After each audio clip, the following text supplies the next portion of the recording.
नमस्ते, I hope you all are doing good. तो आज हम कहीं जा रहे हैं अपनी स्पेशल जगह, और वो जगह क्या है आइए देखते हैं।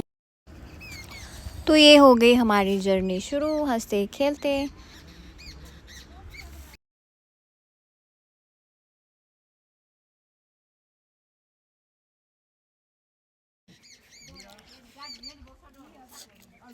और ये सफ़र तय करते करते पीहू को आ गई नींद, मज़े में सो गई वो, और मैं ले रही थी व्यू के मज़े।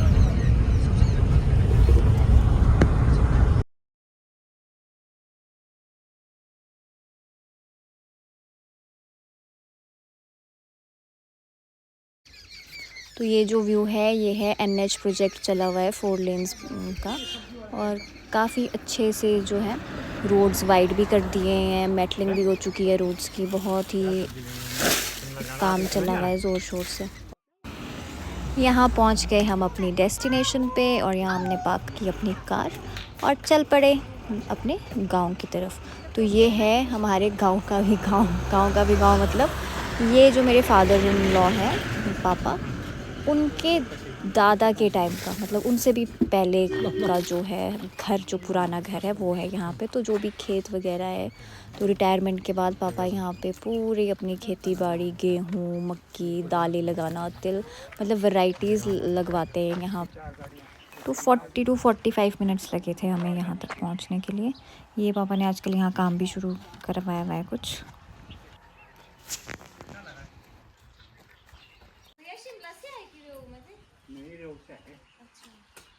तो पापा कितने साल पुराना घर है ये? 100 साल।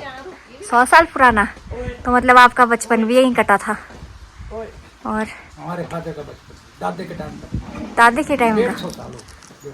अच्छा, कम से कम 150 साल पुराना है। तो इसकी क्या खास बात है, आप बता सकते हैं? मिट्टी का मकान। मिट्टी का मकान है तो क्या होता है? गर्मी नहीं लगती, सर्दी में ठंड नहीं लगती। अच्छा, तो ये इसकी खास बात है कि यहाँ मिट्टी का बना हुआ है, और इसमें कभी जब गर्मियाँ होती है तो उसमें ठंड नहीं लगती।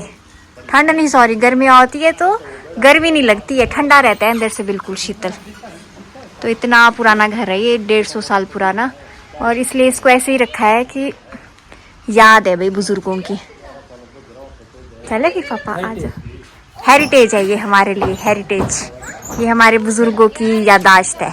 तो आज यहाँ गांव में फ़र्स्ट टाइम विज़िट करके मैंने पापा से इतनी बातें की ना, इतना पूछा उनसे कि क्या करते थे।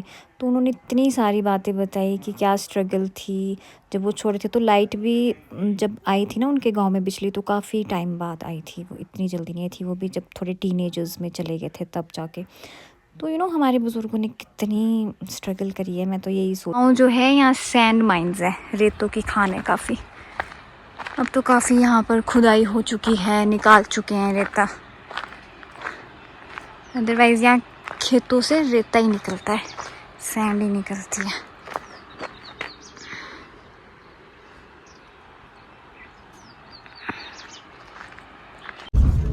मजा आ रहा है, कितना मजा आ रहा है, बहुत मजा आ रहा है।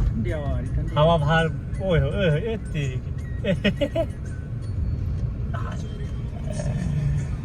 ओए, कितना मजा आ रहा है।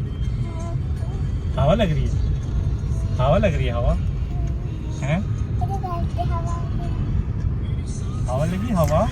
तो आगे चल के यहाँ पर हमने लिया एक छोटा सा स्टॉप।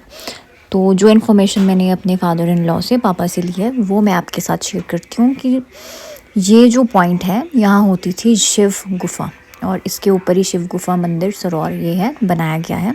तो ये जो रास्ता आपको सामने दिख रहा है ना, पतला सा रेखा सी, तो इस रास्ते से काफ़ी लोग यहाँ पर आते थे। बहुत ही अच्छा स्पॉट था ये, काफ़ी लोग यहाँ पे टूरिस्ट आते थे उस गुफा को देखने के लिए। तो अब जैसे कोल डैम बन गया है यहाँ पे, वो प्रोजेक्ट चला, तो उसके बाद जो वो शिव गुफा थी वो इसके अंदर ही समाहित हो गई, समा गई। तो ये 6-7 ईयर्स पहले जो थी वो बिल्कुल ऊपर थी वो शिव गुफा, और काफ़ी लोग वहाँ जाते थे। तो पापा बता रहे थे कि इतना सुंदर शिवलिंग था उस गुफा में, और पानी उनके ठीक शिवलिंग के ऊपर ना, दूध का जो कलर होता है सफ़ेद रंग में, वैसे टिप टिप पूरा दिन रात वो चलता रहता था। तो इतना ब्यूटीफुल था, मतलब जो नेचर है, प्रकृति है, वो क्या नहीं कर सकती, नज़ारे ही नज़ारे हैं इसके। तो आगे हम चले तो ये भी एक पॉइंट है जहाँ पर ये प्रोजेक्ट बना है।